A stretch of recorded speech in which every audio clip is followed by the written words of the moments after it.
Amém, vamos orar. Pai, obrigado, Deus, pela Tua graça.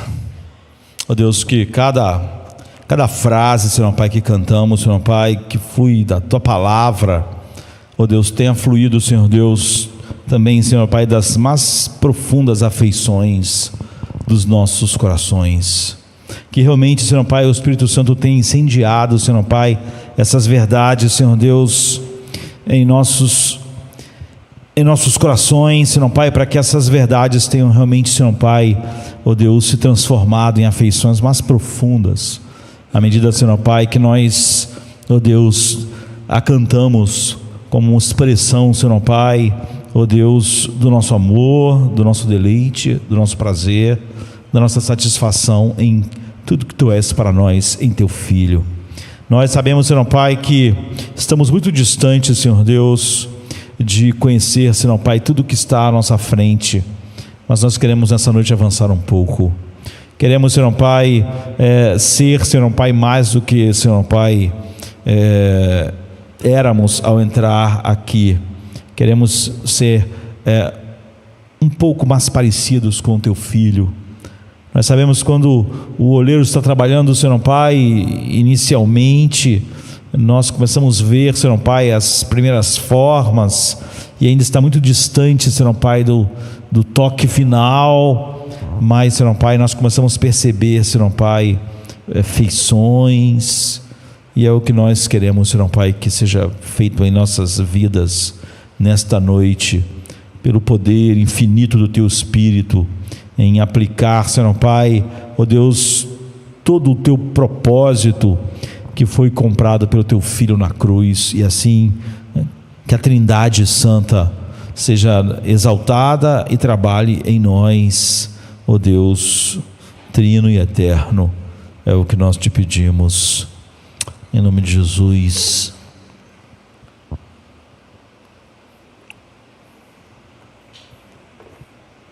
Amém. Hoje eu queria abordar um assunto que eu passei rapidamente, há um tempo atrás, mas alguém me fez algumas perguntas que mostrou ser necessário olhar isso mais profundamente.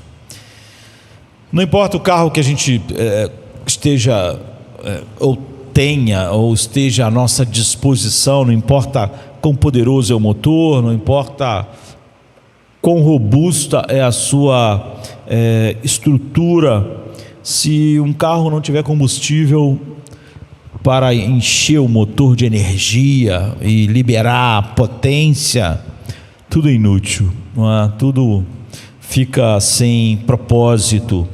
Às vezes as pessoas sabem o que Deus quer e vê a glória do Evangelho, mas elas não saem do lugar, não é? E elas podem saber alguns versos poderosos, mas aquilo não explode, não é? Impulsionando a vida. Então a gente pode ver Paulo falando coisas do tipo: o meu homem exterior está se corrompendo, ou seja, eu estou doente e meu corpo está cada vez mais frágil e sentindo o peso do tempo e de todos os sofrimentos que ele experimentou, não é? Ele descreve uma lista enorme, mas ele diz: mas o homem interior se renova dia a dia. Cada vez a minha paz o que ele está dizendo é isso, né? Cada vez a minha paz em Cristo é maior, cada vez o meu deleite em Deus é maior, cada vez a minha compreensão da riqueza do Evangelho é maior. O meu homem interior está se renovando dia a dia, está ficando cada vez mais cheio de encanto, de glória. E a santidade, não é? Se você sabe tudo a respeito, e se você olhar para trás para o que Cristo fez, e se você tem um conhecimento correto e até crescente ao olhar para essas verdades, ainda pode não haver nenhum nada que impulsione a vida de santidade. Então você fica morno, sem fervor, mesmo podendo falar sobre coisas grandiosas, e até gostando às vezes de ver, ouvir, e você tem força, não é? E tem combustível para acordar de manhã, trabalhar, quer você esteja cansado ou não, meio doente ou não, e você tem força para estudar, mas para as coisas de Deus não há combustível. Então, a Bíblia diz que uma das coisas essenciais para que a gente tenha agora esse poder que nos impulsiona é uma visão grandiosa do futuro. Mas, além de as pessoas pensarem pouco a respeito disso, às vezes pensam nisso sem a palavra de Deus, e às vezes tem uma visão, por causa disso, muito sem uma essência que pudesse realmente atrair o coração. Então, quando você vê Paulo dizendo, olha, eu deixo as coisas que ficaram para trás, eu prossigo para o alvo, ou então quando você vê o apóstolo Paulo dizendo, as nossas leves e momentâneas tribulações não são como comparar com a glória que está diante de nós. Ou seja, ele está vendo isso de maneira tão grandiosa que ele está olhando para o que está acontecendo agora, ele diz, não tem como comparar. Ele é impulsionado por uma visão futura que muitas pessoas não têm. Então elas não têm combustível para a santidade, porque João, por exemplo, em 1 João 3,3 diz assim, e qualquer que nele tem essa esperança, purifica-se a si mesmo como também ele é puro. Você vê, o que dá força agora para a santificação é a esperança. Agora, se tudo que eu vejo na minha frente é nublado, é tudo como se fosse uma névoa, uma bruma, eu não tenho nem ideia direito do que está lá na frente, como eu posso ter um anseio tão grande que se transforma no poder propulsor da minha vida? Quando alguém está estudando, ele está pensando no futuro, não tão longe. Ele está pensando num futuro melhor, em ter dinheiro, em conseguir isso, e esse futuro mantém ele pressionando, estudando. Quando o cara está trabalhando durante o mês, ele está cansado, mas ele está pensando no final do mês. E aquele futuro pertinho ali, que é o salário dele, faz ele, tira ele da cama, não é? Faz ele levantar, faz ele trabalhar. Enfim, você vê, as pessoas estão sempre olhando para um futuro distante ou mais próximo, para ser aquilo que impulsiona naquilo que, sem aquela perspectiva, não teria. Então, quando Paulo está falando sobre isso, ele não está falando sobre simplesmente o futuro. Ele está olhando para um futuro muito distante, não é? Ele não está falando sobre o processo que ainda falta para nós nos tornarmos pessoas no novo céus e na nova terra, não é? Nem nos eventos da morte ou do estado que a gente pode dizer intermediário entre a morte e a ressurreição, ou seja, enquanto estivermos mortos, mas ainda esperando a ressurreição de todos nós, e nem está pensando no julgamento final, em tudo aquilo que o Apocalipse mostra, as trombetas, as cálice da ira, todas essas coisas. Não é?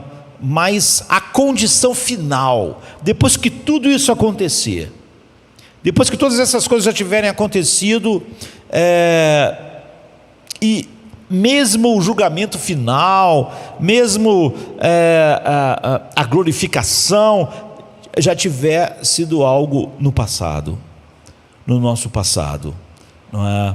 A ressurreição já tiver ocorrido, o julgamento já tiver acontecido, os novos céus e novas terras já tiverem chegado, a gente já tiver no novo céu e na nova terra, e a condição final do que seremos pelas eras sem fim tiver chegado. Essa é a visão que deve estar diante de nós, né? Você vê que é muito mais na frente do que o que a gente chama de acontecimentos finais. Agora, por que isso é importante? Porque isso determinaria o meu agora, o meu instante, o que vai me impulsionar amanhã, e vai ser o combustível da minha santidade, de tal maneira que João está dizendo que eu purifico a mim mesmo, ou seja, todo o combustível da minha santidade está ligado de alguma maneira a isso. Eu já falei que Richard Baxter, um dos puritanos, né, quando ele ainda era novo, ainda quase 30 anos, ele ficou doente. Ele foi doente a vida inteira, na verdade, mas dessa vez ele ficou doente de uma maneira mais grave, e ele achou que ia morrer, e ele, ao pensar que já estava partindo desse mundo, quis deixar uma meditação a respeito disso, não é? E ele escreve, não é? A respeito de como nossas mentes devem estar na eternidade, o descanso eterno dos santos, não é? Então é pensar essas bilhões de eras depois que tudo já estiver acontecido, o julgamento final, novos céus, nova terra, tudo já estiver para trás. Então haverão bilhões de eras sem fim para ser vivida, não é? É para isso que Paulo diz que estava olhando. Então a importância da clareza disso era fundamental para o fim da peregrinação de Richard Baxter, não é? E ele disse que isso é o que manteria a propulsão quando ele está perto da morte, como em todos os dias da vida dos filhos de Deus. Ou seja, na peregrinação cristã é incalculável o valor de nossos olhos entenderem e verem isso de tal maneira que isso seja tão grande para nós, que todas as coisas agora, comparada a isso, todas as mesmas aflições, como ele mesmo estava muito doente, ou como Paulo está falando, não são comparáveis a isso. Eu não sei quantos aqui podem dizer: olha, é isso que acontece comigo. Todo dia eu sou levado e penso e medito nessas eras sem fim, e isso é tão glorioso no meu coração que os sofrimentos da agora se tornam leves. Ou alguém vai dizer: na verdade eu nem penso a respeito disso. Na verdade, se eu tivesse que falar sobre isso, eu nem falaria nada. Isso nem passa na minha cabeça, na verdade. E Richard Baxter, ele diz que quanto mais intensamente alguém deseja um fim, mais cuidadosamente e diligentemente ele usará os meios para alcançar o fim. É aquilo que eu estava dizendo. Quanto mais você pensar no que o teu diploma vai te dar, mais você vai se empenhar em ter o diploma. Não por causa do diploma em si, você vê, o que ele vai te dar, aonde ele vai te levar. Então, quanto mais intensamente alguém deseja um fim, um propósito, mais ele tem energia para usar todos os meios para alcançar aquilo. E se ele não tem nenhuma visão do propósito, ou o que aquilo vai dar a ele não tem nenhuma energia para o esforço necessário, porque não tem nada que energize ele. Então, Richard Baxter diz assim: o amor pelo fim é o equilíbrio e a mola que põe todas as rodas em movimento.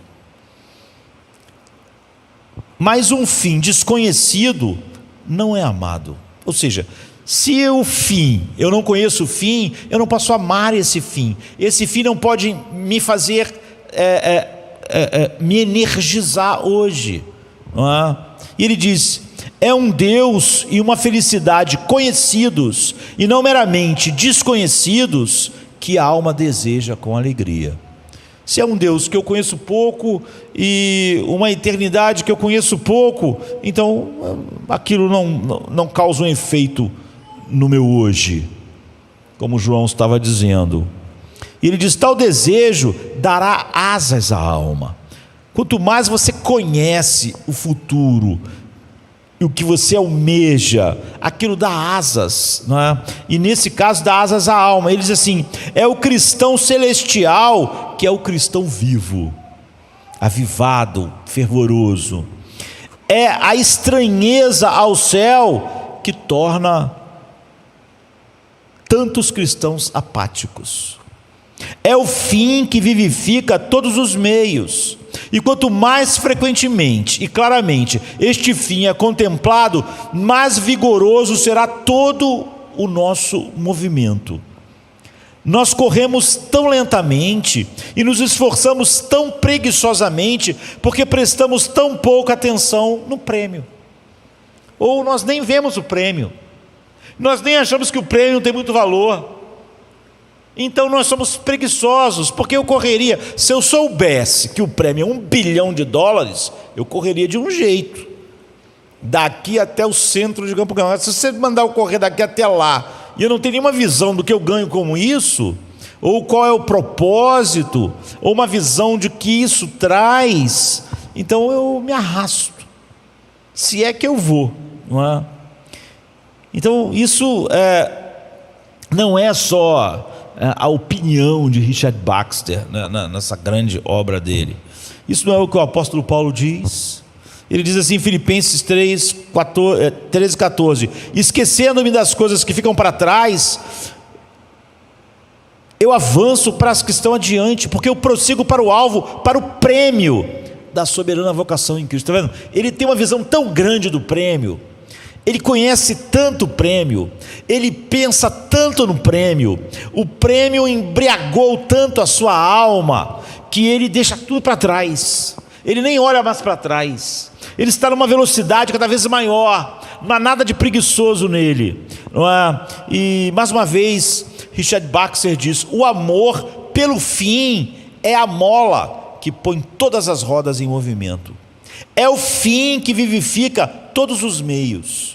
Ou seja, se eu hoje estou moroso, é óbvio, porque o fim para mim, eu não vejo ele, não me impulsiona.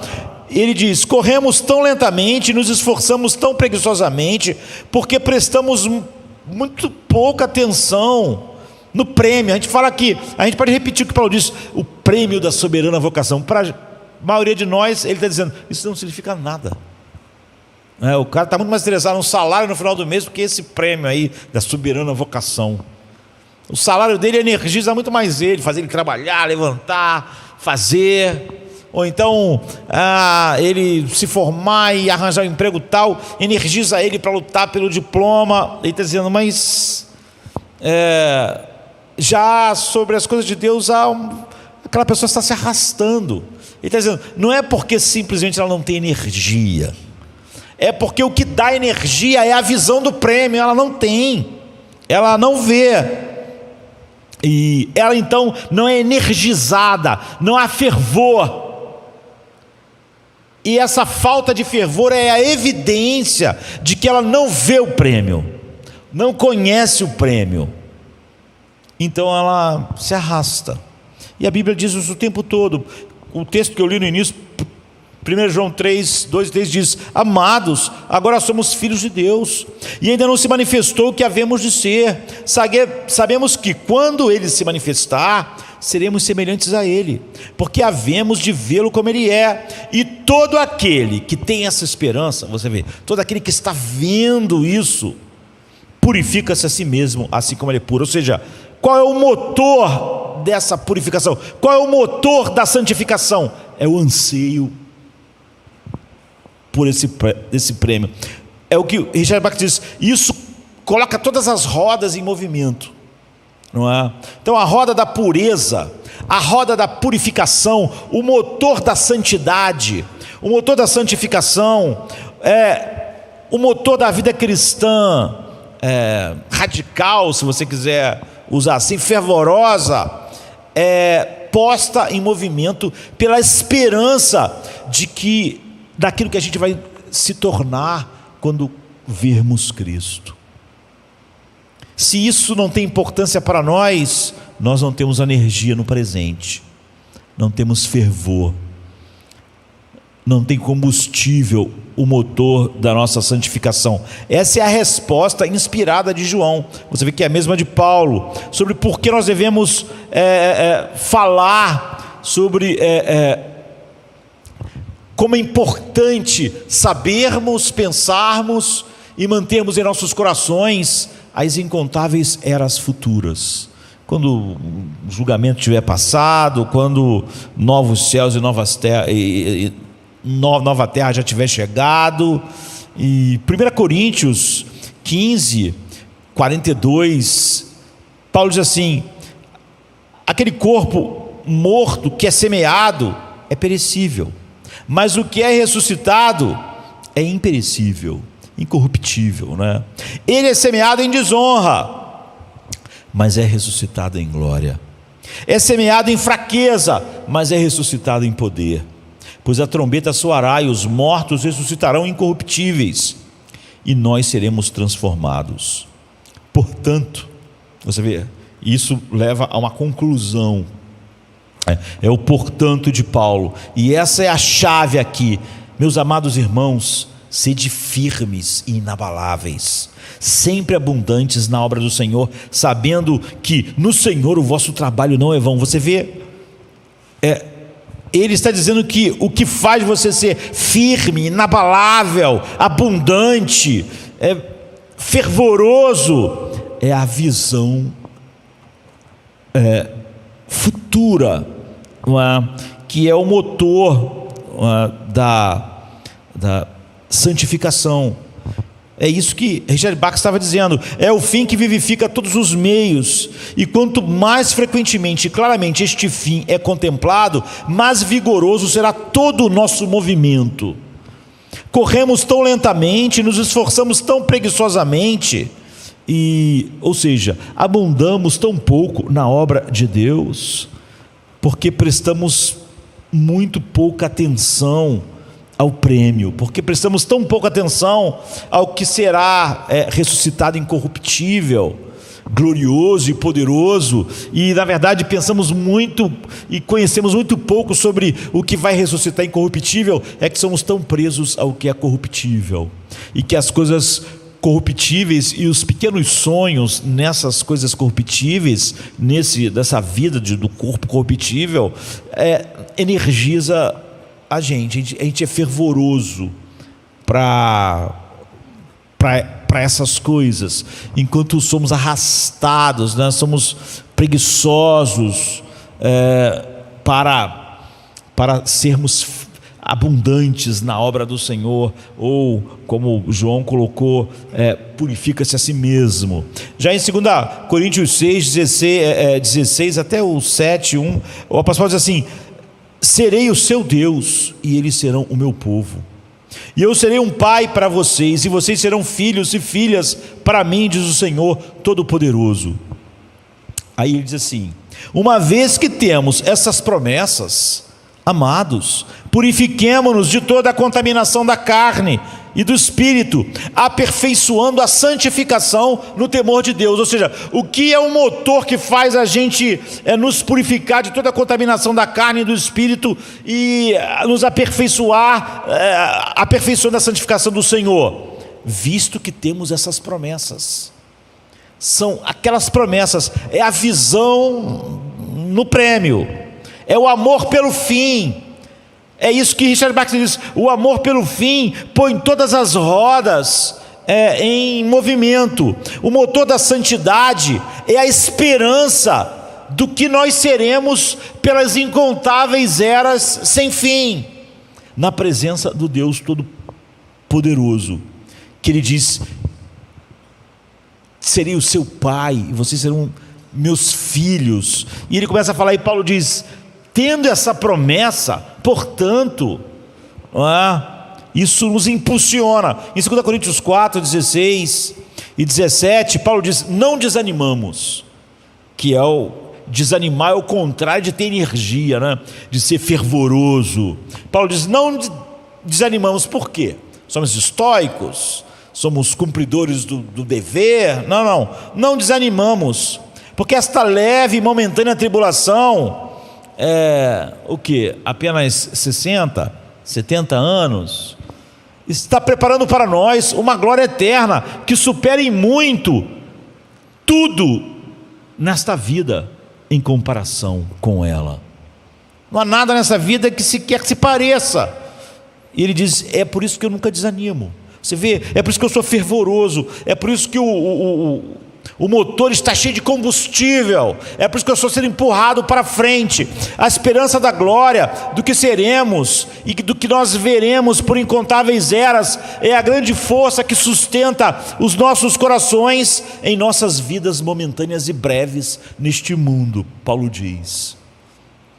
E nós não desanimamos, ou em outra versão, nós não perdemos nunca o ânimo. Quanto mais frequentemente e claramente, Richard Baxter disse, este fim é contemplado, mais vigoroso e mais forte será todo o nosso movimento. Então, como nós manteremos nossa alegria e amaremos os nossos inimigos, e vamos perdoar, e vamos suportar uns aos outros em amor, e vamos obedecer a Deus neste mundo mal, que não vai te dar nenhuma recompensa, o mundo, por isso nem vai te admirar. Como é que a gente abraça todas essas coisas como as coisas mais importantes? Sem essa clara esperança, não abraçamos, nós desanimamos, nós nos arrastamos. A santificação não tem combustível em nossa vida, é o que acontece.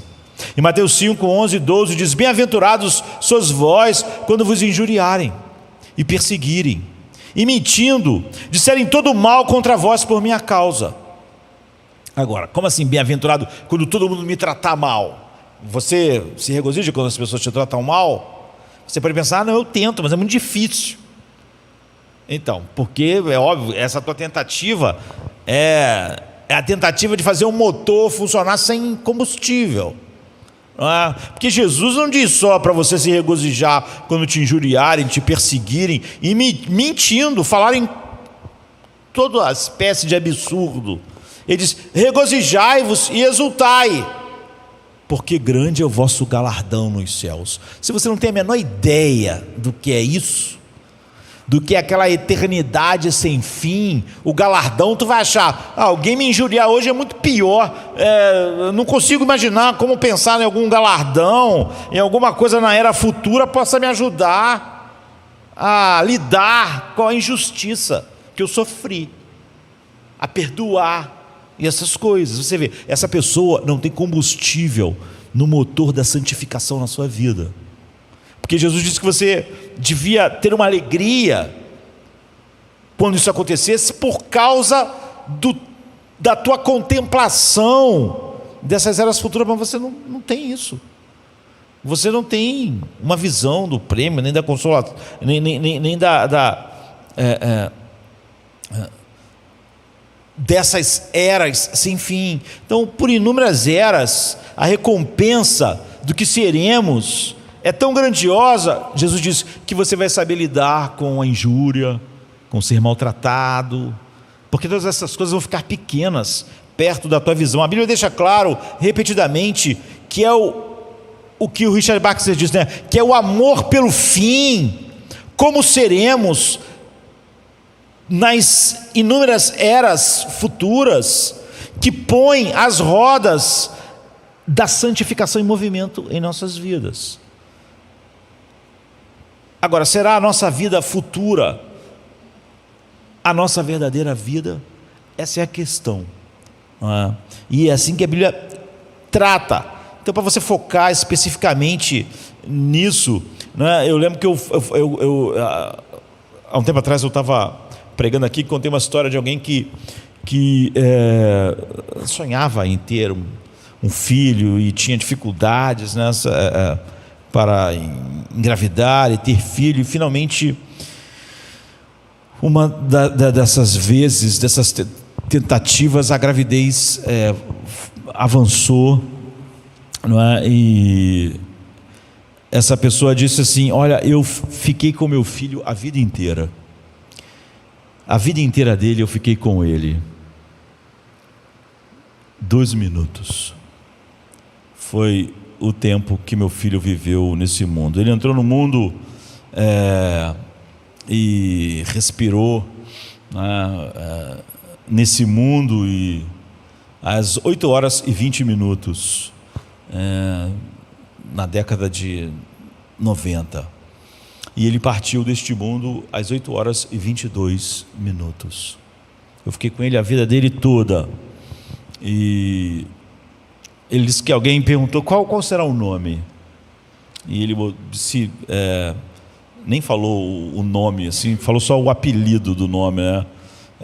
Tobi, de Tobias, que quer dizer Deus é bom. E foi isso o nome lá dado ao seu filho. E a visão de João da eternidade sugere algo que dá sentido a isso, que deu sentido a isso para aqueles pais.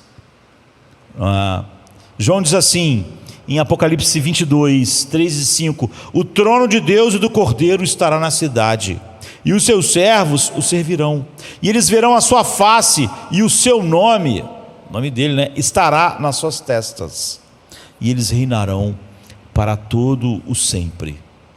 Então, 2 coisas na eternidade sem fim, nas eras futuras: eles vão servir a Deus e reinar. Essas tarefas parecem ter mais significado do que qualquer carreira que você tenha na vida, qualquer coisa que você chame de vocação, não é? E essa pessoa disse que teve esse filho, e a vida toda ele esteve com um filho que foi apenas 12 minutos, que ela estava dizendo: quando eu começar a servir a Deus e a reinar e ter o seu nome na testa, eu vou descobrir a verdadeira razão pela qual eu fui criado, o propósito da minha vida.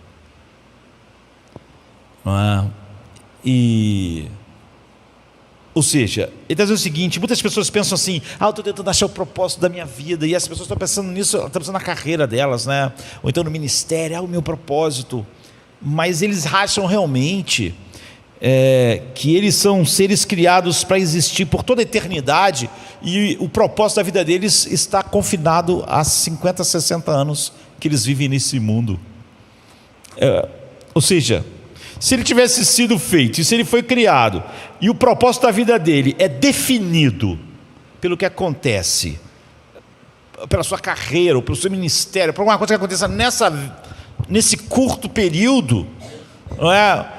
O que ele faz nas eternidades sem fim? E alguém pergunta então, quando um pai daquele está dizendo: por que Deus criou uma criança para viver 12 minutos? Ora, Deus não criou nenhuma criança para viver 12 minutos. E o Tobias não viveu 12 minutos. Deus criou o Tobias para toda a eternidade. Às vezes, mesmo cristãos parecem estar confinados a essa vida, e então não acha qual o propósito de alguém viver 12 minutos. Como assim o Tobias viveu 12 minutos, então ele não tem propósito? O Tobias foi feito para existir para sempre, não 12 minutos. Se eu achasse que a vida do Tobias não teve propósito porque ele só viveu 12 minutos, é porque eu acho que o propósito da vida tem a ver com esse pequeno espaço de tempo que Paulo disse que é momentâneo. Eu acho que o momento é que define a razão e o propósito pelo qual Deus me criou. Então Ele criou cada um de nós para a eternidade, onde podemos nos surpreender ao encontrar a nossa verdadeira vocação. Não é? E que sempre pareceu fora do alcance aqui na terra. Eu vivi uma vida comum, nunca achei a verdadeira vocação. Então, essa pessoa realmente acredita que a vocação dela, a razão pela qual Deus a criou, estava definida e confinada. Ou seja, eu achar que Deus me criou para ser pastor. Ora, se Deus me criou para ser pastor, o que eu vou ser pelas eras sem fim? Se ser pastor é que me define, é a razão da minha criação, é a razão da minha existência, e eu sou pastor momentaneamente, então o que eu serei pelas eras sem fim? É óbvio que uma pessoa como eu não vou ter um combustível para santificação, independente do que aconteça na minha vida como pastor ou não. Agora, isso é algo perspicaz e sondador. Quando o nome dele estiver na minha testa e eu estiver reinando e servindo naquela eternidade, então eu saberei qual é a minha verdadeira vocação, a razão final. E é surpreendente. Por que Deus me criou? Não era para ser pastor, não era para tocar um instrumento, não era para ser médico. Não, isso não era a vocação da minha vida, a razão pela qual Deus me criou, para ser pai, para ser marido, para ser filho. É como se tivéssemos uma vocação nessa vida, mas o que seria todas as eras vindouras? Porque eu acho que o instante é que define e daria valor ou não à minha existência. Porque eu acho que ter vivido 70 anos deu razão à minha vida, e o Tobias, porque viveu 2 minutos, teve menos razão de ter sido criado por Deus. É óbvio, porque eu tenho a ideia louca de que o que definiu o valor da minha existência, de Deus ter me criado, são esses breves anos. Agora, que diferença faz para Deus 12 minutos ou 60 anos? Mas é comum nós pensarmos: por que Deus fez Tobias e viver só 12 minutos? Qual o sentido? Qual o propósito da vida do Tobias, se ele só viveu 12 minutos? Ou do outro lá que se converteu na hora de morrer, não fez nada, a vida dele teve propósito.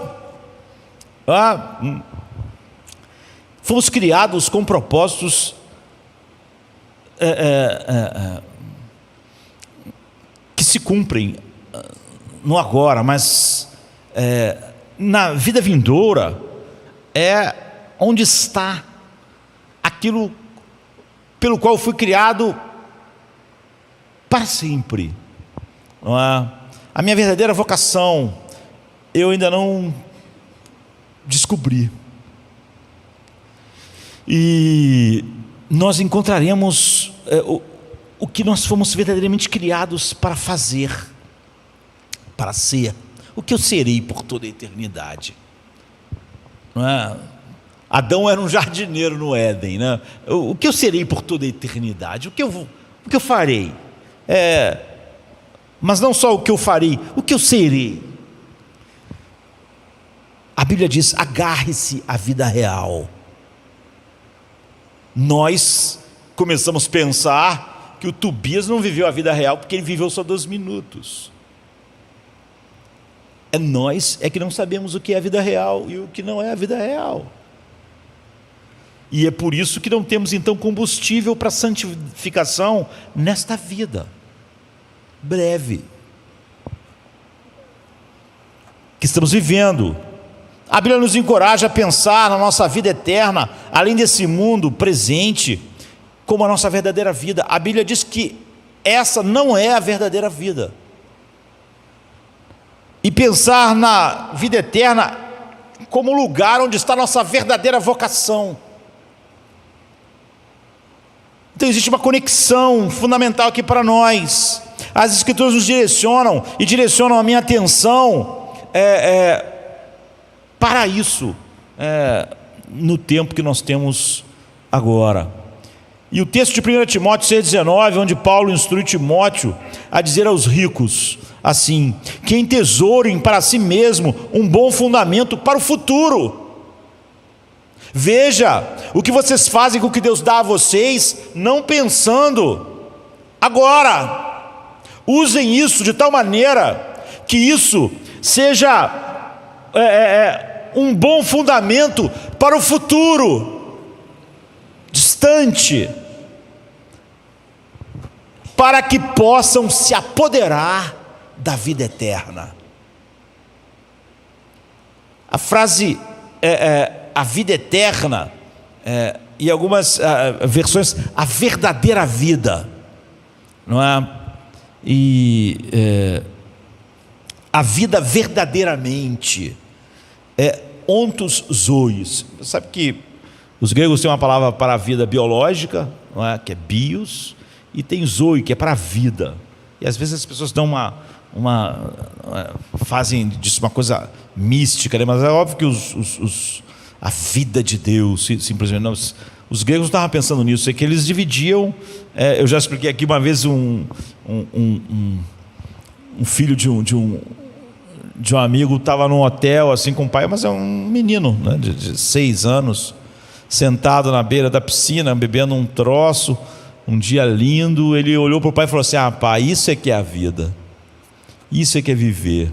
A gente entende isso. Então, para o grego, isso que a gente podia dizer para o garotinho assim: você está vivo desde que você nasceu, todo o tempo você está vivo. Como é que isso aqui que é a vida? Você está vivo há muito tempo. Não.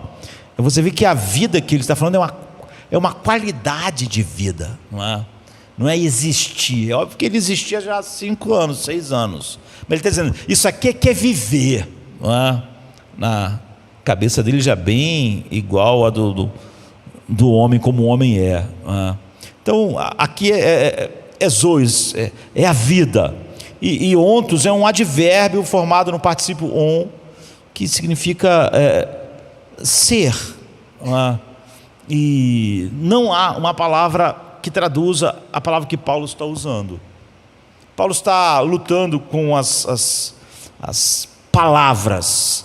Então as pessoas vão tentando. É a vida que realmente é vida. O outro colocou, é a verdadeira vida. É a vida realmente. É a vida verdadeira. Então, estão lutando para trazer para a nossa língua aquilo que não existe exatamente uma palavra que traga isso. É uma vida cheia de ser, não é? É uma vida cheia de realidade, como não há na vida aqui. É uma vida real, ou então é a verdadeira vida, não é? Tão cheia de realidade, tão cheia de ser, que comparada com o que a gente tem hoje, isso que a gente tem hoje não é uma vida verdadeira. É isso. Paulo está buscando então palavras que expressem nossa condição final em termos de vida. É a verdadeira vida, é a vida real, é a vida cheia do verdadeiro ser. E seu ponto é que você ainda não possui isso completamente. Não é o ponto de Paulo. Então, agarre-se, ele está dizendo, ao que é verdadeiramente a vida. Ele está dizendo, naquele caso de Timóteo, que o rico aí pegue esse dinheiro e use ele de um jeito que faça ele estar agarrado à verdadeira vida. no futuro. Não é? Viva por isso. Esse é o seu futuro. É uma vida real e não essa vida. Não apenas o que você tem agora. Você não tem agora a verdadeira vida. E glórias a Deus que o Evangelho que nos aponta essa vida futura, essa vida real, um dia entrou nesse mundo por meio de Cristo e do seu Espírito, e ela começou a habitar em nós, começou a ser a nossa vida. 1 João 5, 11, 12 diz: Deus nos deu a vida eterna, e esta vida está em seu Filho Jesus. Quem tem o Filho tem a vida. Quem não tem o Filho de Deus não tem a vida. Você vê, todo mundo está vivendo, mas está dizendo o seguinte: se o homem não está em Cristo, não tem a vida. Ou seja, algo daquela vida lá das eras, algo dela, um bocado dela, só um pequeno depósito dela, não é? Um penhor dela está agora em quem está em Cristo. Então ele acrescentou: Ele é o verdadeiro Deus e a vida eterna. Então a ideia de Jesus como vida está por toda parte na Escritura. A ideia do que é a verdadeira vida. Por exemplo, João 14,6: Eu sou o caminho, a verdade e a vida. Eu sou a vida. Você vê? Ou então João 11,25: Eu sou a ressurreição e a vida. Ou João 5,21: O Filho dá a vida a todos a quem Ele quer. Ou 1 João 5,1: Todo aquele que crê nasceu de Deus e tem a vida. Ou João 5,24: Ele passou da morte para a vida. Ou Romanos 6,4: Ele morreu com Cristo e foi ressuscitado para andar em novidade de vida, ou seja, em uma nova e verdadeira vida. Ou 2 Coríntios 4,10: A vida de Jesus é manifestada em nossos corpos. Ou, por exemplo, Romanos 8,6: Ele tem o Espírito e ter a mente no Espírito é vida. Então, sim, isso está no cerne, no coração do Evangelho, do cristianismo, a verdadeira vida, a vida de Cristo, a vida real, a vida final entrou em nossas vidas. Esta vida é a nossa verdadeira vida. Mas como nós experimentamos de forma imperfeita essa vida agora? E como essa vida está oculta de nós em grande parte. Apesar de você ver, ela já entrou em nosso mundo em Cristo e no Espírito. E nós temos parte dela, em grande parte ela está oculta de nós. E então o apóstolo Paulo diz assim em Colossenses 3, 13 e 4: Pois vocês morreram e a vida de vocês está escondida com Cristo em Deus. Está escondida. Quando Cristo, que é a vida de vocês, for manifestado, vocês também serão manifestados com Ele em glória. Entende? O ponto de Paulo em 1 Timóteo 6,19 é esse: você ainda não possui completamente a vida, ela está oculta. Você não a vê e não a conhece como ela é, finalmente. Portanto, agarre-se a ela. Agarre-se, você que tem parte disso, agarre-se a uma visão de tudo que ela é. Agarre-se ao que é verdadeiramente a vida e não aquilo que não é a vida. Não é?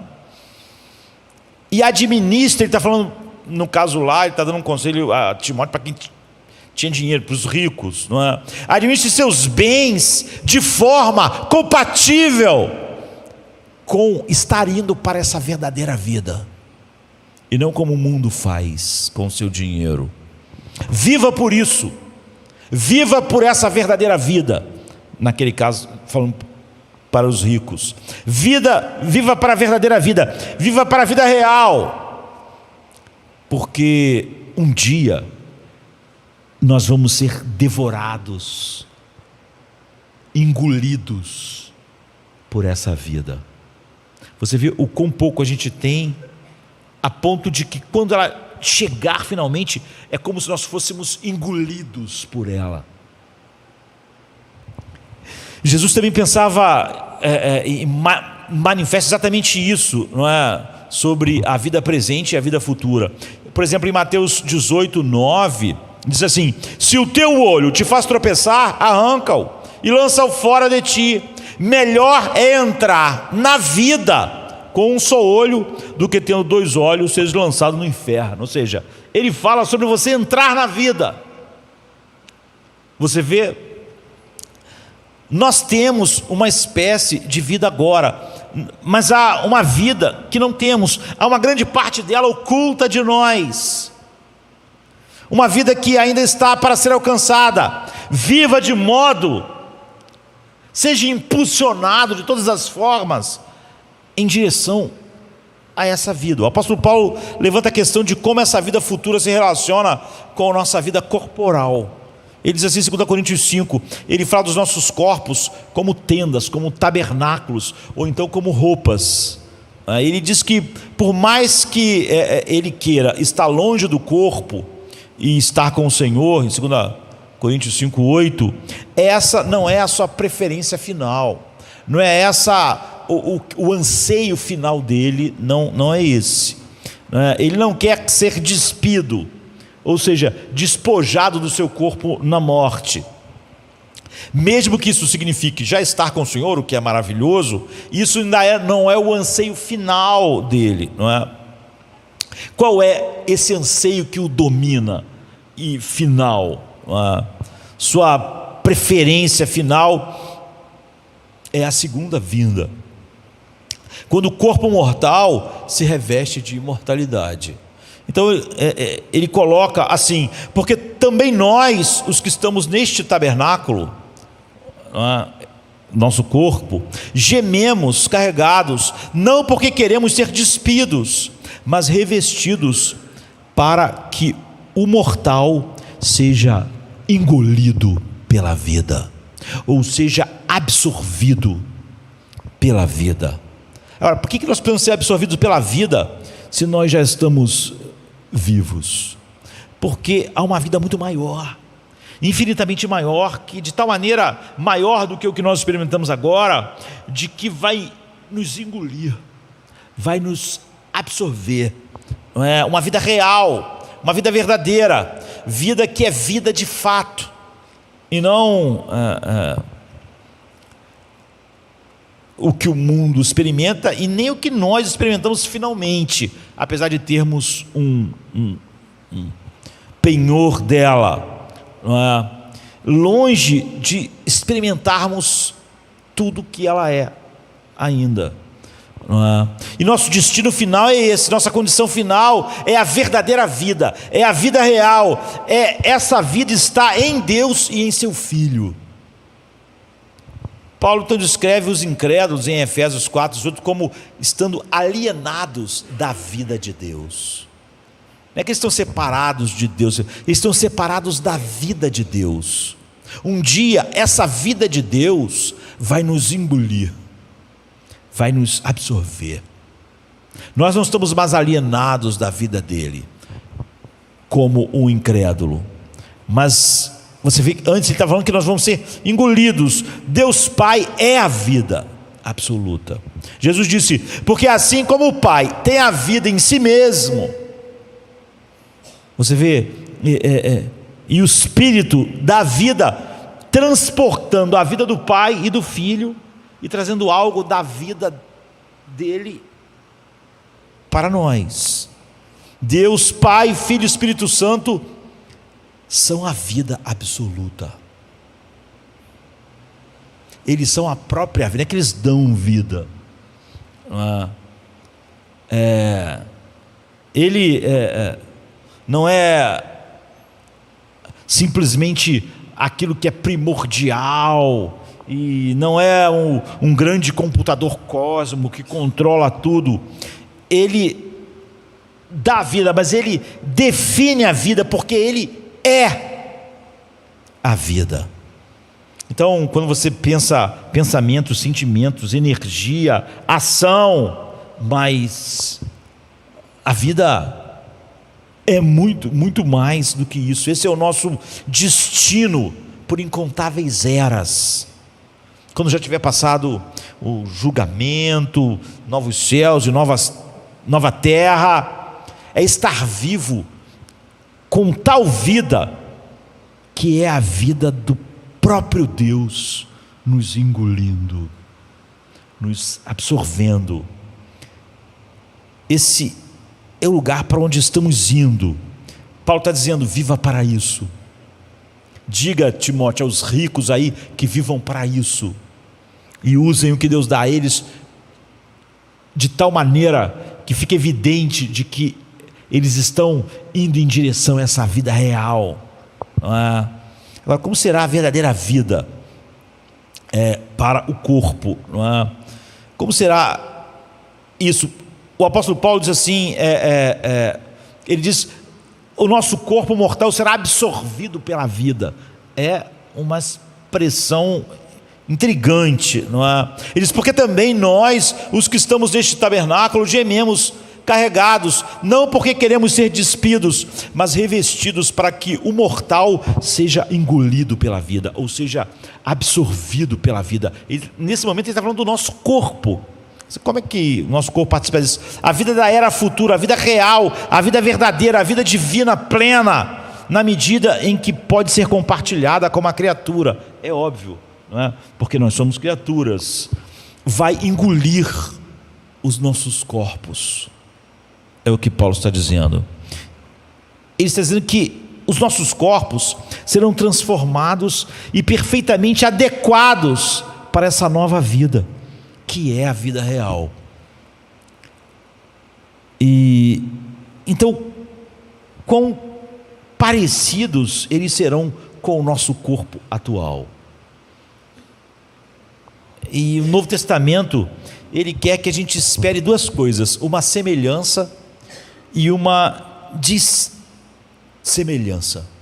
Enquanto há elementos de semelhança com o nosso corpo atual, há também algo totalmente diferente.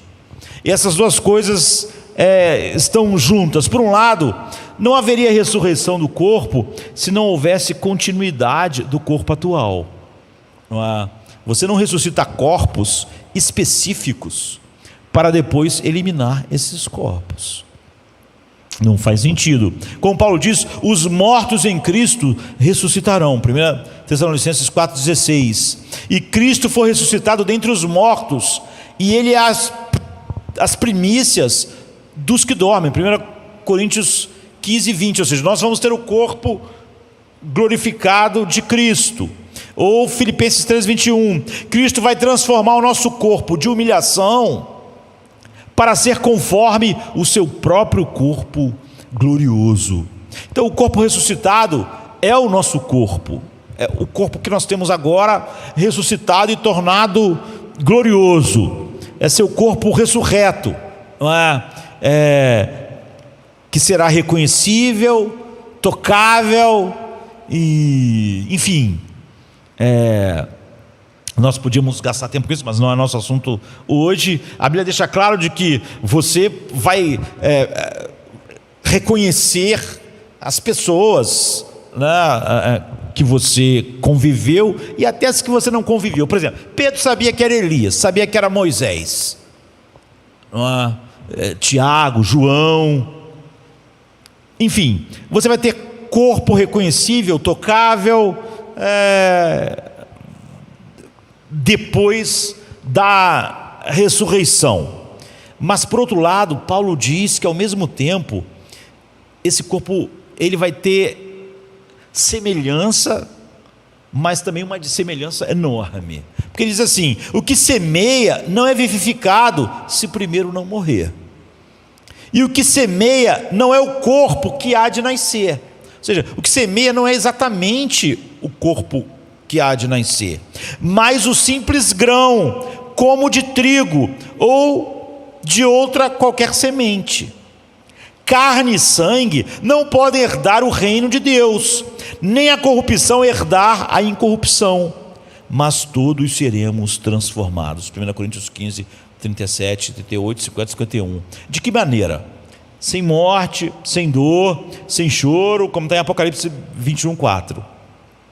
E a Bíblia diz assim em Mateus 13, 43, Jesus diz aí: cada santo resplandecerá como o sol no reino do seu Pai.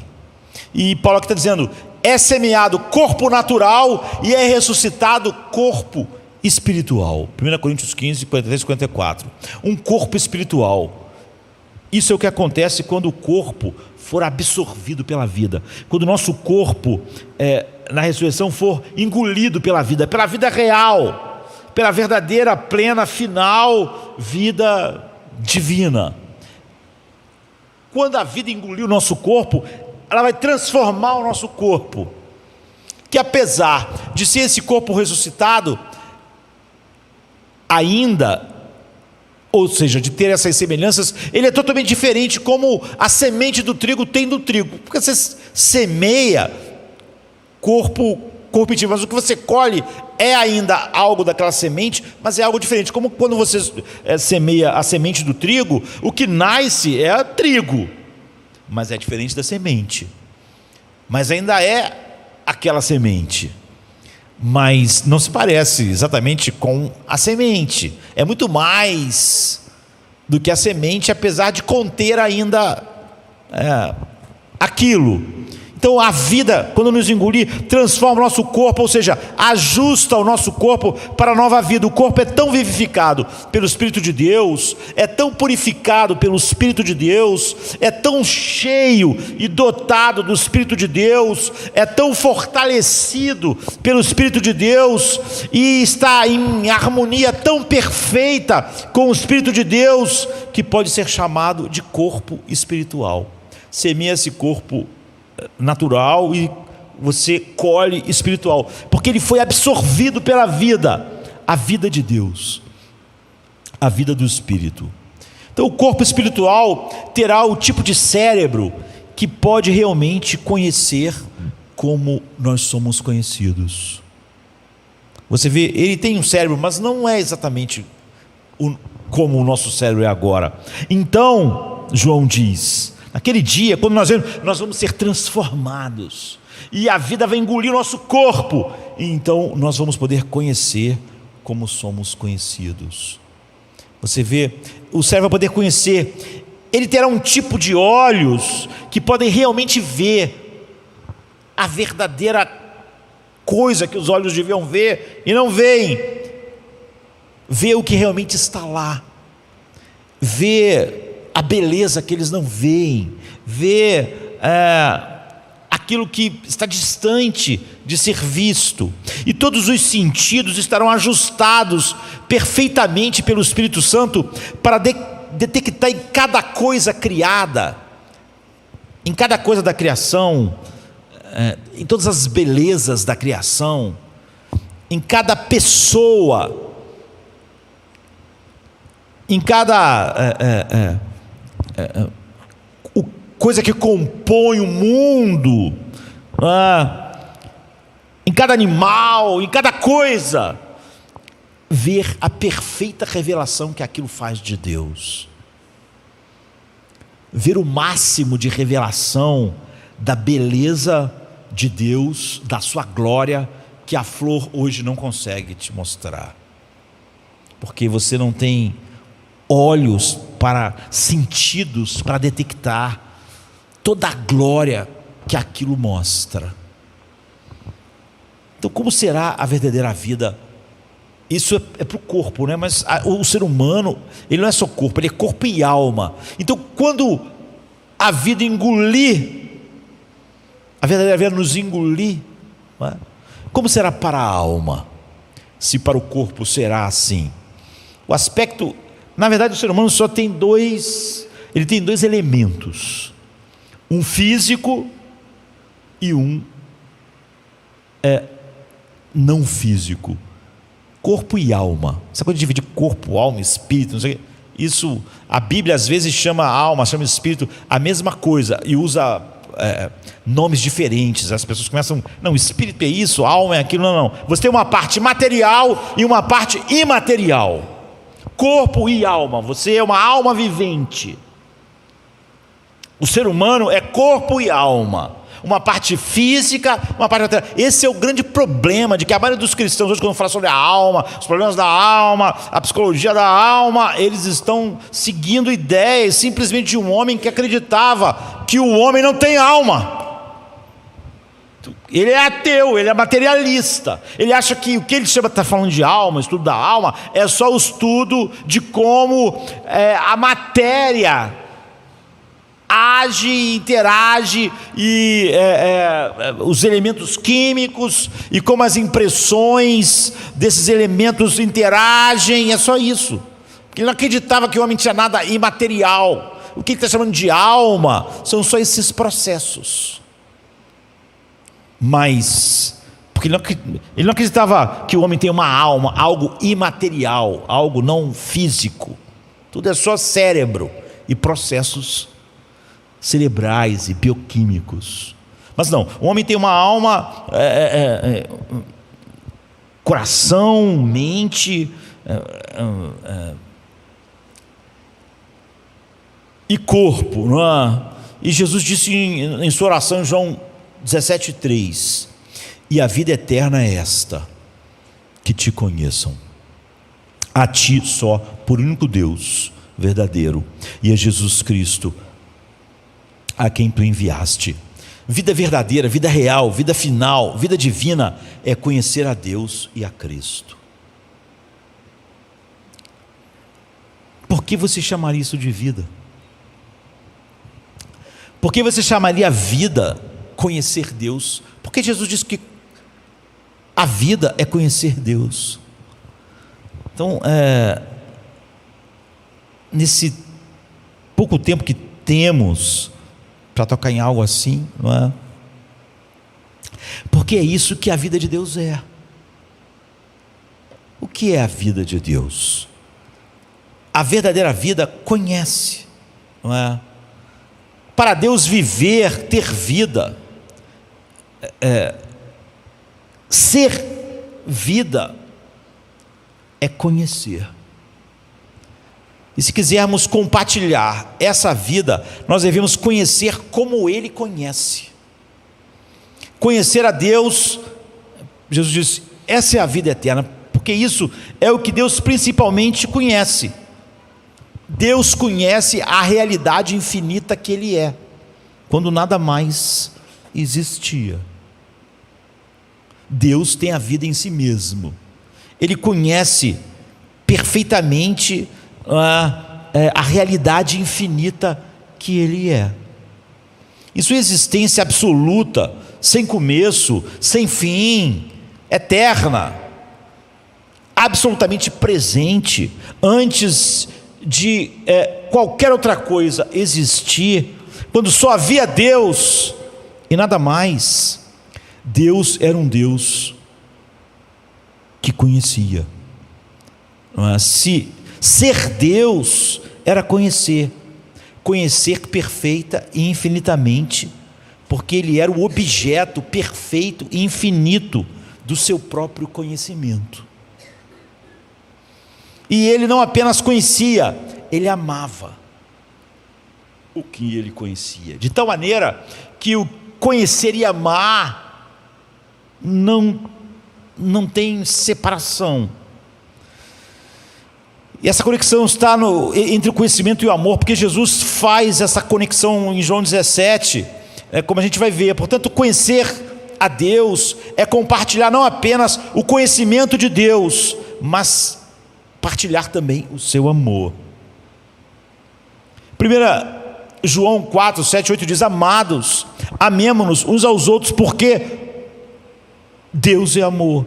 E todo aquele que ama é nascido de Deus e conhece a Deus. Quem não ama não conhece a Deus, porque Deus é amor. Você vê como ele junta conhecer Deus com amor e faz disso uma só coisa, como se fosse algo inseparável.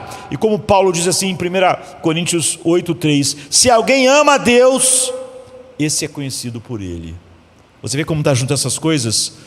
Você só é conhecido por Ele se você o ama, porque amar e conhecer estão ali juntos e inseparáveis. Portanto, Deus conhece e Deus ama eternamente, a perfeita revelação de si mesmo. Então, a vida de Deus é a vida de conhecer e amar. E nossa vida eterna, nossa vida verdadeira, é entrar no conhecimento desse amor. Antes da criação, quando só havia Deus, Deus conhecia e Deus amava. O Pai conhecia o Filho e o Filho conhecia o Pai.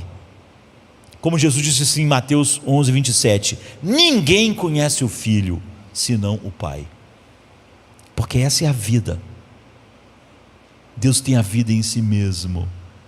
Ninguém conhece o Filho senão o Pai, e ninguém conhece o Pai senão o Filho, e aquele a quem o Filho quiser revelar, ou seja, a quem ele quiser dar a vida, a verdadeira vida, a vida eterna.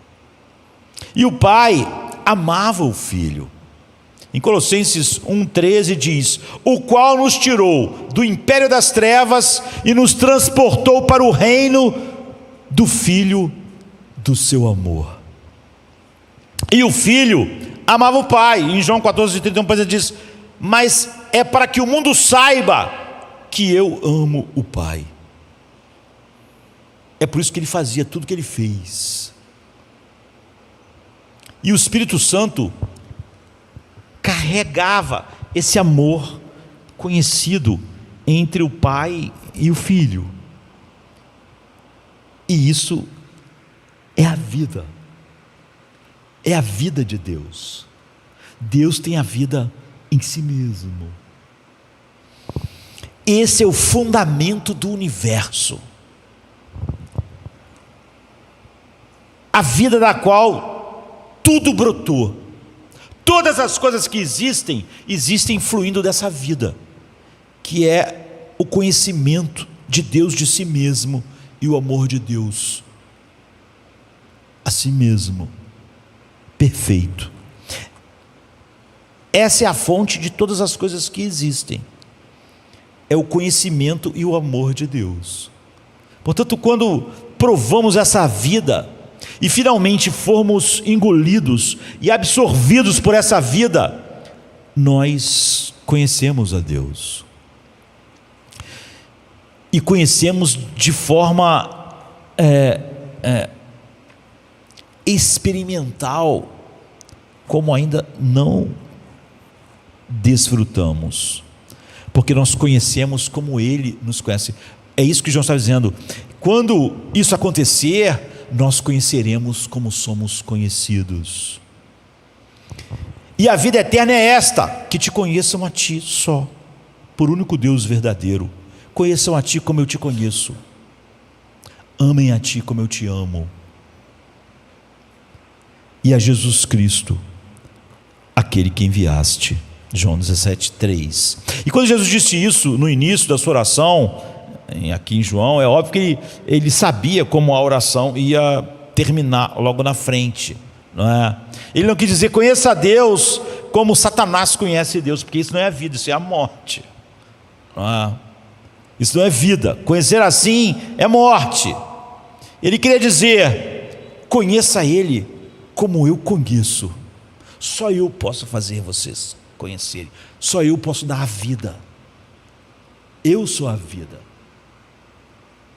O Pai é a vida, o Espírito é a vida, conhecimento e amor sem nunca ter iniciado, o Filho do seu amor, conhecendo de modo como Deus conhece Deus. Quando a vida nos engolir, o nosso corpo vai estar correspondente a esse conhecimento, e a nossa alma então entra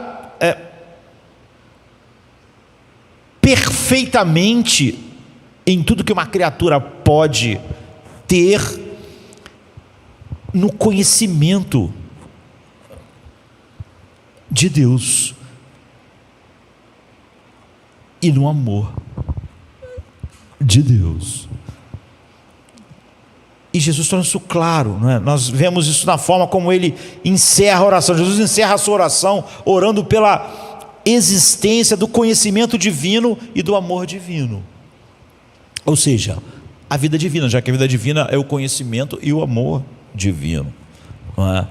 Ele ora para isso na alma do seu povo, daqueles que ele redime. Ele diz assim em João 17, 26: eu lhes fiz conhecer o teu nome, e ainda o farei conhecer, a fim de que o amor com que tu me amaste esteja neles, e eu neles esteja. Ou seja, falando isso com palavras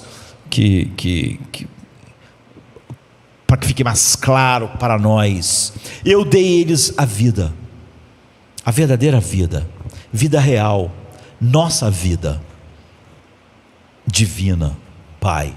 Ou seja, eu fiz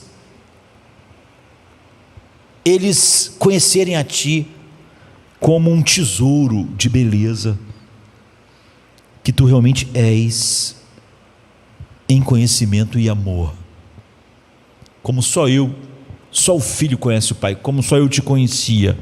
Comecei a revelar isso a eles, e o conhecimento deles de Ti é tão afirmativo, aprovador, deleitoso, satisfatório, que o Seu amor por mim se tornou o amor deles por mim, para que eles me amem com o amor com que Tu me amaste.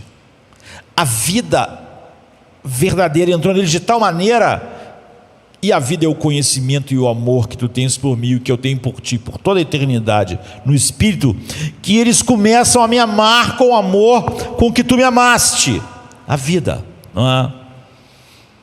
E conhecer a Ti como eu conheço, e eles me amam como Tu me amas. Na verdade, eles me amam com o Seu amor por mim, que é derramado em seus corações. O amor de Deus, diz Paulo, né? É derramado em nossos corações, Romanos 5, pelo Espírito Santo que nos foi dado. Essa é a vida, a verdadeira, real, final vida divina. Essa é a vida que nós possuiremos em plenitude por incontáveis eras. Conhecer Deus e amar Deus e seu Filho através do Espírito Santo, o que significa que nós desfrutaremos de Deus para sempre, porque amar Deus é desfrutar Deus, não é? Com o próprio conhecimento e o amor que Deus tem por si mesmo, que o Pai tem pelo Filho e o Filho pelo Pai. Então a verdadeira vida não pode ser entediante, não é? Porque tudo no mundo, nossos corpos vão poder ver a perfeição, vai nos trazer o conhecimento perfeito, como eu estava dizendo, no mundo criado, né? Que a flor devia trazer e não traz, e despertar todas as afeições que devia despertar e não desperta. O mundo no futuro é um mundo, não é uma igrejona, porque as pessoas pensam que a vida eterna é um culto que nunca acaba, não é? Então o culto nunca vai acabar, esse é o céu, mas não é. Mesmo antes, quando o homem não vai estar engolido pela vida, quando você voltar a Adão era um homem, ele era um jardineiro, ele cuidava do jardim, e interagia com a sua esposa, e no fim do dia ele tinha um encontro profundo com Deus, mas tudo ali no Éden falava sobre Deus, a respeito de Deus. Você vê, ele tinha uma vocação, ele tinha algo que ele fazia, não é?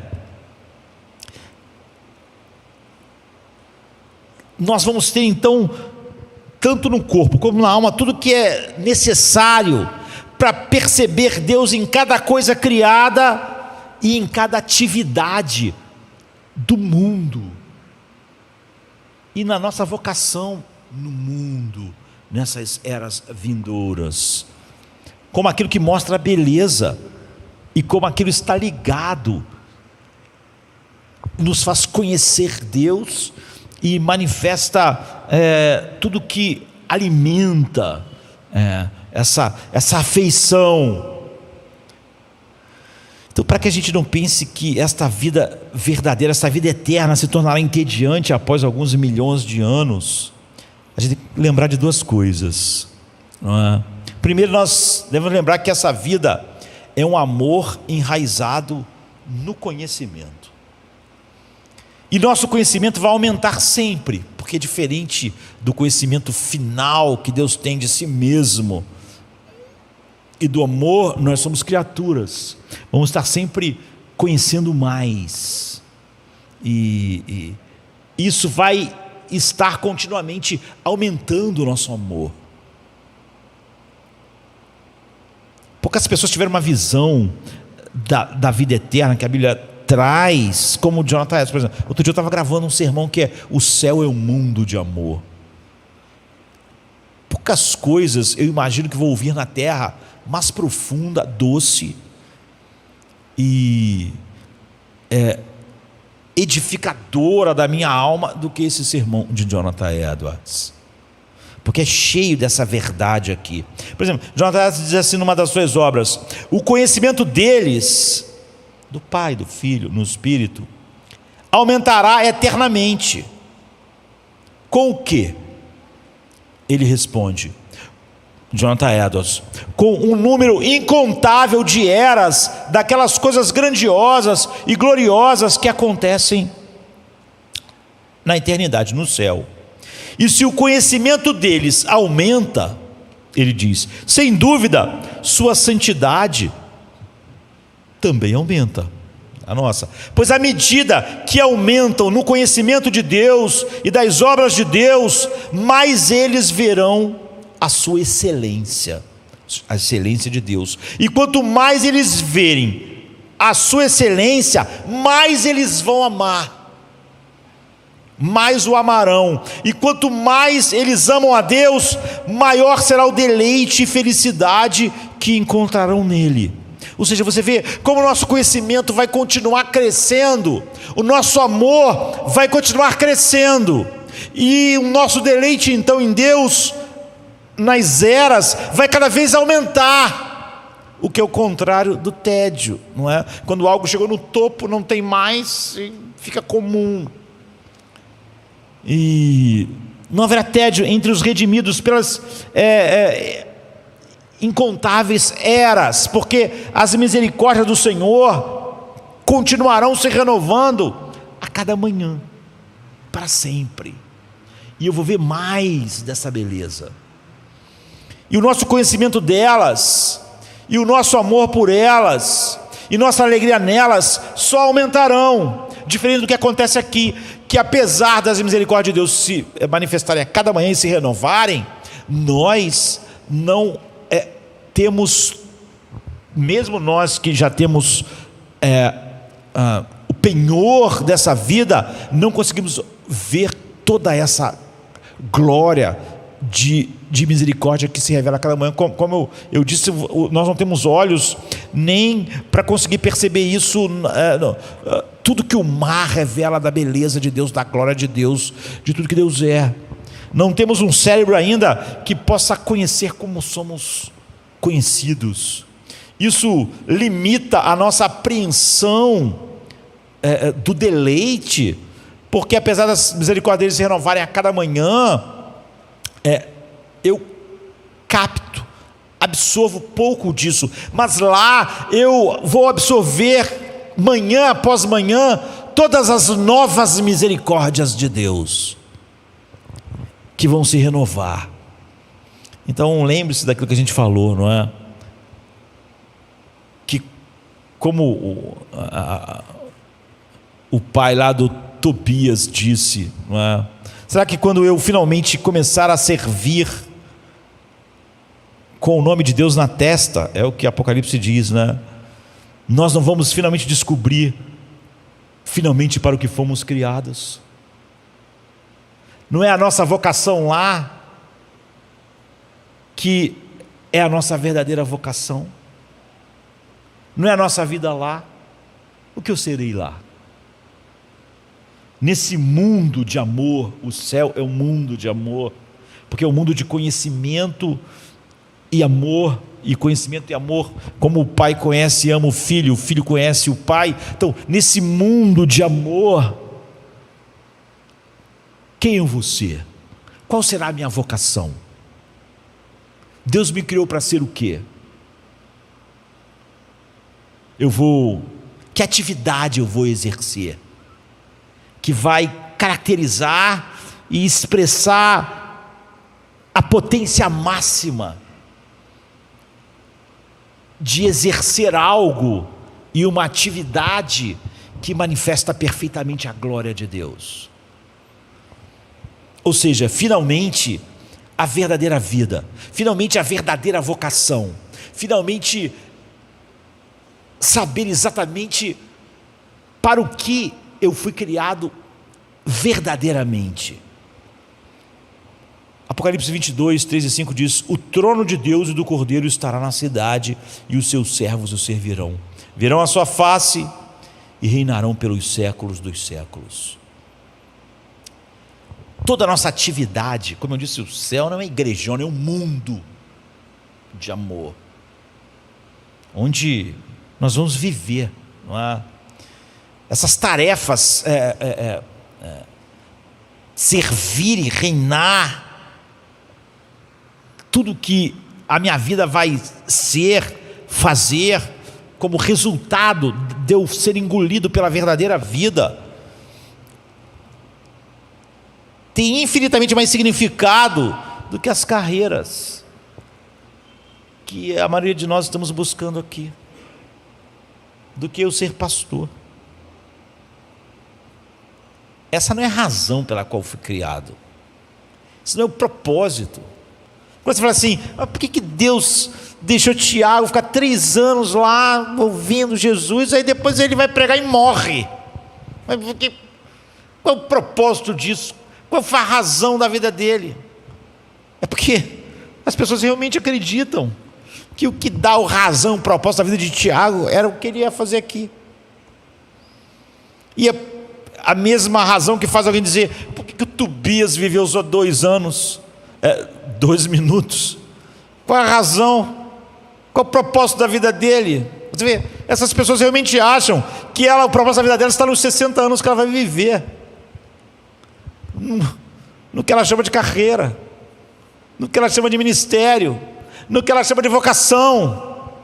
Essas pessoas, então, por causa disso, acabam não tendo combustível para viver esses poucos, breves e momentâneos momentos para a glória de Deus. Não há combustível para a santificação. Ele acaba tendo combustível naquilo que ele acha que é o futuro encantador. Ele tem combustível para conseguir um diploma, tem combustível para conseguir dinheiro, tem combustível para esculpir o seu corpo, para se sentir alguém. É trágico. Portanto, a verdadeira vida que teremos por incontáveis futuras eras não será entediante, e lá eu saberei exatamente qual é a vocação que expressa melhor Deus e dá o motivo mais claro para mim, a razão pela qual Deus me criou. Não apenas porque será uma vida de conhecimento crescente de Deus e amor crescente por Deus e alegria proporcional crescente em Deus, mas também porque esse conhecimento e amor e desfrute de Deus vão ser a mola que vai botar tudo em movimento. O trabalho que eu vou exercer lá vai ser impulsionado perfeitamente pelo meu amor a Deus. As relações que eu terei lá serão impulsionadas perfeitamente pelo conhecimento, amor e deleite que eu tenho por Deus. Todas as molas da eternidade, em todas as minhas atividades, e comunhão com todas as pessoas, e com todos os seres criados, e com toda a natureza, será impulsionado. Tudo que vai botar a mola da minha atividade, do meu trabalho, do que eu vou fazer em movimento, será o conhecimento e o amor por Deus, e o deleite em Deus, perfeitamente. Não ficaremos ociosos, encontraremos finalmente nossa verdadeira vocação, serviremos, reinaremos, estaremos ativos, criando, fazendo, cantando, trabalhando. E a sabedoria de Richard Baxter é verdadeiramente não apenas para a nossa vida presente, mas para sempre. Sempre nós vamos estar sendo impulsionados pelo futuro, lá perfeitamente, porque a cada manhã as misericórdias, ou seja, mais da revelação do amor e o conhecimento de Deus, o deleite nele, se renovarão. O que será a minha motivação para os outros amanhãs, onde eu conhecerei mais, o amarei mais e me deleitarei mais nele. O que vai ser a força motriz para o meu trabalho, era após era, para a minha vocação, era após era, para todas as minhas relações. Então ele diz: o amor do fim é o equilíbrio e a mola que põe todos os mecanismos em movimento. Se isso é verdade agora, considerando o quanto nós provamos pouco da verdadeira vida, quanto mais fará com que todas as rodas da existência girem quando a plenitude da vida chegar. Portanto, irmãos, por amor à sua própria alma, por amor à igreja, não é? Como Paulo disse, apegue-se àquilo que é a verdadeira vida. Esse é o motor da santidade, esse é o motor da santificação. É sobre isso que Paulo diz que quando ele diz, deixando as coisas que ficaram para trás, eu prossigo para o alvo, ou as leves e momentâneas aflições não tem como comparar com o que está diante de nós. Ele está olhando para a verdadeira vida, ele tem uma visão clara, límpida, verdadeira da primeira vida. O se arrastar espiritualmente hoje é só porque não há combustível para o fervor, não há nenhuma visão da verdadeira vida, e nós tentamos transformar isso aqui em verdadeira vida, e nós tentamos transformar esse mundo naquilo que vai nos definir, o que fazemos aqui como a nossa vocação, a razão pela qual Deus nos criou. E aí ficamos confusos quando Tobias vive 2 minutos, ou quando Tiago morre logo depois. Ficamos pensando, olha, para que ele foi treinado tanto tempo? Para logo depois morrer. A verdadeira vida vai nos engolir. E a verdadeira vida é o conhecimento e o amor que Deus tem, perfeito por si mesmo, eternamente.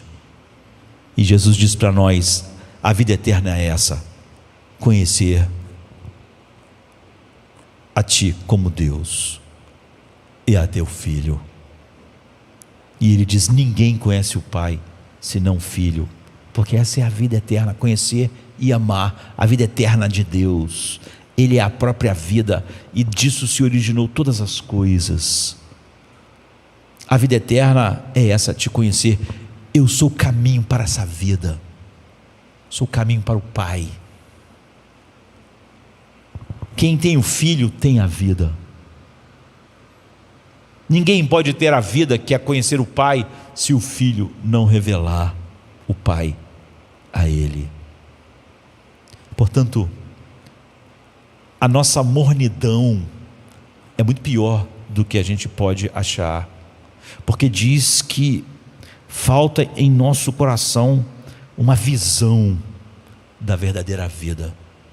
E a gente fala sobre céu, sobre a eternidade, mas isso para nós é só um borrão, enquanto a Bíblia nos dá um grande retrato do que é, de tal maneira que vira um tesouro, que faz lá, como Paulo disse a Timóteo, o homem rico usar o que ele tem de tal maneira que fica evidente que ele está com seu coração assegurado para a verdadeira vida.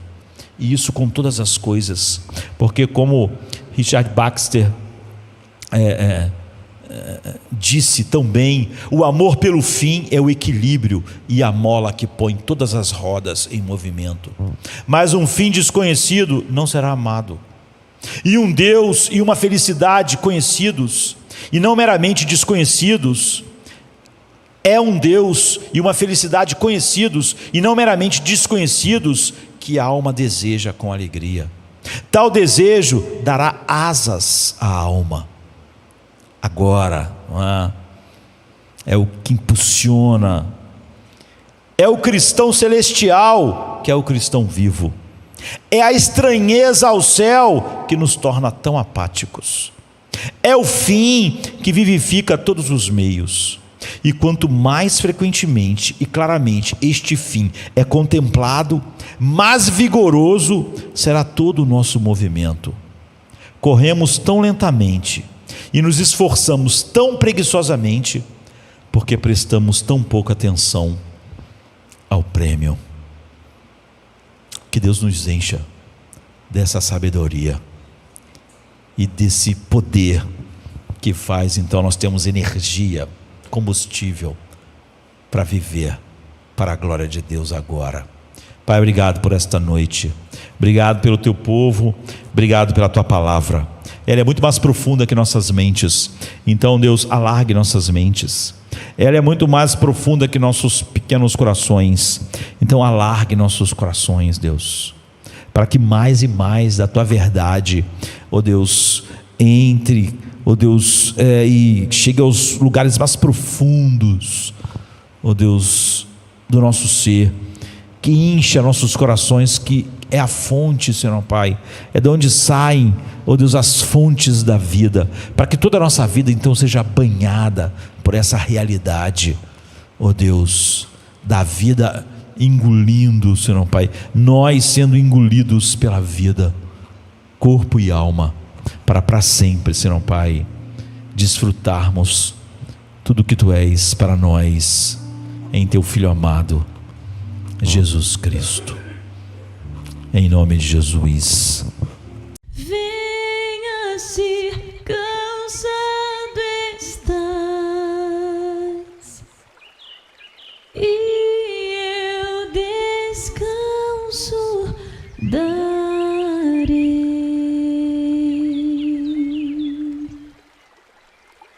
Tu descansarás.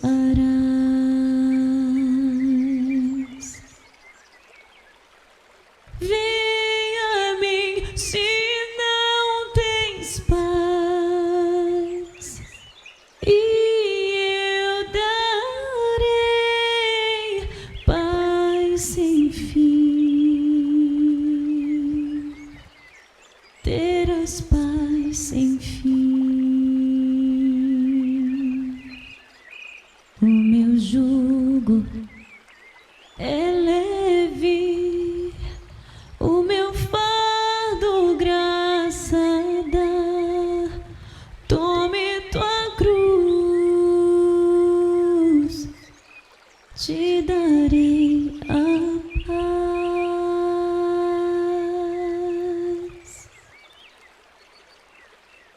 Venha o aflito e lhe darei paz, minha paz darei.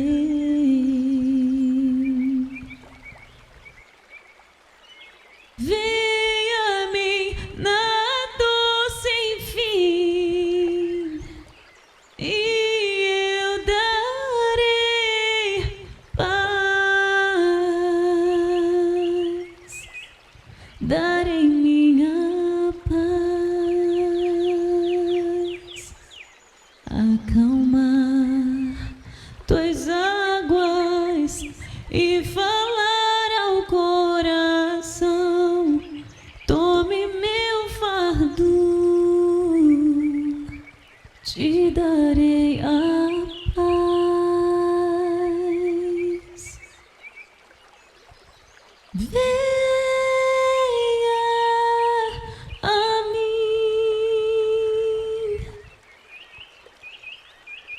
venha a mim, venha a mim.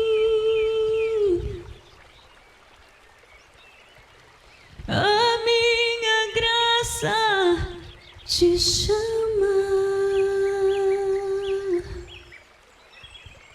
a minha graça te salva.